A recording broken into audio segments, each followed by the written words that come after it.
داستان سلطان نورالدین زنگ جس نے صلیبیوں کے دلوں پر اپنی داغ بٹھا رکھی تھی۔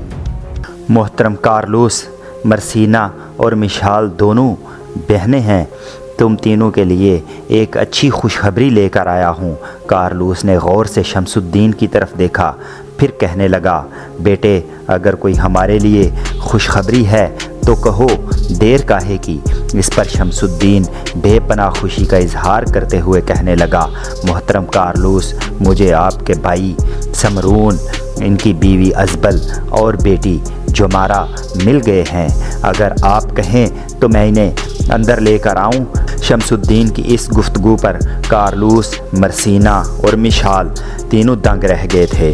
کارلوس کے زخم اب چونکہ مکمل طور پر ٹھیک ہو چکے تھے اور وہ بالکل تندرست تھا، لہٰذا اپنی جگہ سے اٹھ کھڑا ہوا اور خیمے کے دروازے کی طرف بڑھا اور کہنے لگا، بیٹا لگتا ہے تم ان تینوں کو باہر کھڑا کر کے آئے ہو۔ مرسینا اور مشال بھی اٹھ کر کارلوس کے پیچھے ہو لیں۔ عین اسی لمحہ شمس الدین بھاگا اور باہر نکلا، اور پھر جو ہی کارلوس، مرسینا اور مشال خیمے کے دروازے کے قریب پہنچے، باہر سے کارلوس کا بھائی سمرون، اس کی بیوی ازبل اور بیٹی جمارہ داخل ہوئے۔ سب روتے ہوئے ایک دوسرے سے گلے ملنے لگے۔ سب آ کر خیمے میں ایک طرف بیٹھ گئے۔ کچھ دیر تک سمرون، اس کی بیوی اور بیٹی جمارہ تینوں کارلوس کی بیوی، دونوں بیٹوں اور بڑی بیٹی کے مرنے کا دکھ اور افسوس کرتے رہے۔ پھر سمرون جو کارلوس سے مخاطب ہوا، بڑا تھا، اس کو مخاطب کر کے کہنے لگا، کارلوس میرے بھائی، دراصل امیر مجدد الدین ہمارے کئی ماہ پہلے سے جاننے والے ہیں۔ ان کے ساتھ ہمارے بہت اچھے تعلقات ہیں۔ ہمیں تلاش کرنے میں انہیں تاخیر صرف اس وجہ سے ہوئی، دراصل بھائی یہاں آ کر ہم نے اسلام قبول کر لیا تھا۔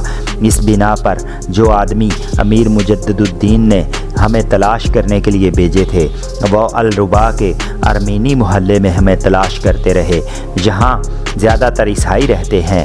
ہم اس محلے سے منتقل ہو کر جہاں مسلمانوں کی آبادیاں ہیں، اس لیے انہیں ہمیں تلاش کرنے میں تھوڑی تاخیر ہو گئی۔